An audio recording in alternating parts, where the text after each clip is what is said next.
Let's go back to Leanne Cusack and Steve Barkhouse with more talk about decks and, oh, we can all do it on our own. That's exactly what's going on over here, Graham. Steve's saying, no, you can do this. You can just like go to YouTube and I'll help you with the rest.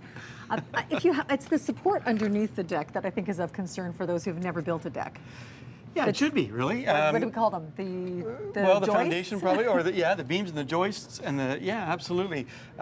Again, with everything, you want to start with a good foundation, so you get a good concrete pad or a deck block, so it's good and solid on something that won't move. As long as you have that, you work your way up from there. The only thing I suggested was that you use screws and not nails, because if you make a mistake, you just reverse it out, move it over where you need it, and right where you go. Measure twice, cut once. Measure twice, cut once. That's the good rule. We're going to show you a lot of products, which is great because I don't know, if you're like me, you end up going to the building store and it's overwhelming. There's almost too much choice. So you've been our personal shopper. These are products that you really like. Yeah, and everyone has its place, right? So if you know a little bit about where you want to go with the deck, we can help you get to the bottom quickly. Let's start with wood. Sure. Because this is a little bit of an update. This is a product that you actually used, you said, in your backyard. This is the green, the typical green, pressure treated. None of us like the look of that. Right. Now they are all safer. Before there was chemicals in them that weren't good for you.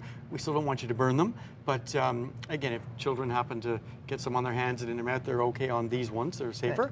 The green one people don't like because it's the older style. The brown ones look very much like cedar to me. This is fantastic. So do you have to do anything with this? No, it's good to go. You don't have to treat it? Over time, no, it's pressure treated. Wow. It's just pressure treated with a brown color as opposed to green. Yep. Okay, that's great. And then that's cedar on top. You can either let it gray on its own because it has resins in it that will stop it from rotting, or you can stain it so that it keeps that color that it has now. So would you advise, if the cedar does go gray, to then put something on it to protect it, or leave the maintenance? Nope. If you like the gray, keep it. If you don't, then you have to clean it off with the 3-in-1 Thompson's cleaner and start again. Will anything extend its life? It has a long life. Sure, if you put the sealer on it, it'll keep the water out of it. Make sure there's good ventilation so it dries. Just, keep an eye on it. Okay, so that's sort of the basic. This is the good old-fashioned stuff. We're going to go in the next 3 minutes on a tour of the high-tech changes. Everything from a solar cap. Yeah, aren't those great? I love those. They have a little light on them at night. They light up there. But everybody wants to personalize their deck. So here's an easy way. You set those on top of your posts. I brought 3 or 4 or 5 different ones there. You did. The copper ones, that one lights right up. And it really personalizes. Yeah, there's a light in it underneath. Yeah, because we don't just sit on our decks for an hour or two like we used to years and years ago. Decks now, we're living on them, right? Well, at look night, at this one. During the day, we barbecue on them. How beautiful is that? Your hot tub might be on it during the winter time. So you want to really personalize it, make it feel like you're inside outside. Okay, so let's take us through the decking, which you've brought along, and then the railings. Sure. So I'm going to pass you. This is a PVC product, a deck board. So you don't have to maintain it. This one is going to show your pipes.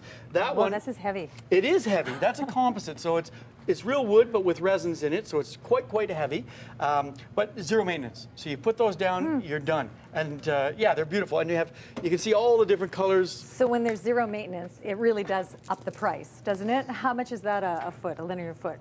That one's going to run you probably 3 times the wood. Yeah, okay. It isn't inexpensive, but it's done once. Once. And zero maintenance. This would be done once as well. Yes, isn't that great? These are fantastic. And this is, I mean, is it all aluminum? Or? This one is aluminum, that's correct, yes. And this one is kind of a neat display if you can see it.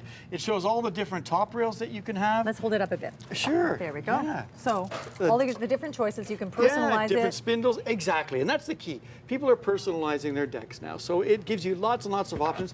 One that you suggested, and I wasn't sure until we looked in the book, you can have white tops with black spindles. Similar to what you did on the weekend. And we should say that this is, did you say $20 linear foot? Yes, thereabouts? Exactly, yeah. Just down on the floor, Chris, there's the box of, which we've seen at every home building center. Yeah. And that's one that you worked with this weekend that you said was easy breezy. It was pretty easy breezy. There was some frustration on the part of my daughter if she was here to speak, but it was her first time, right? So we used screws, we had some mistakes, and we fixed them. Once you get onto it, you do one, you get it right, away you go. And we did 16 or 17 panels. So, good for you. Yeah. Okay, so this is fantastic. You have somewhat of a view. If you have a spectacular vista that you're wanting to preserve when you put a deck on, this glass is exquisite. It is. Pricey. Yeah. The price is? It's about $50 a foot. It is tempered glass, so very, very safe. It's all CSA approved. All of the poles and attachments that go down into the deck, you can see they go underneath there. You screw them down. They're going to be windproof, and they're going to be able to stand the test. And to probably save some money, you said you can do this across the main view area and do this on the sides. Absolutely, we save do that a little a bit lot. of money that way. This Yeah. was really great, Steve. Thank you. There's a link on our website to Steve Barkhouse, and Trex Rain Escape is the name of the product if you're trying to put something under Yeah, the I deck love so you that. can sit underneath it. Thanks a ton. You're welcome. Graham, did you learn anything? Will you try it? I learned lots. I might try it. Sure. Sure. Thanks, guys. Hey.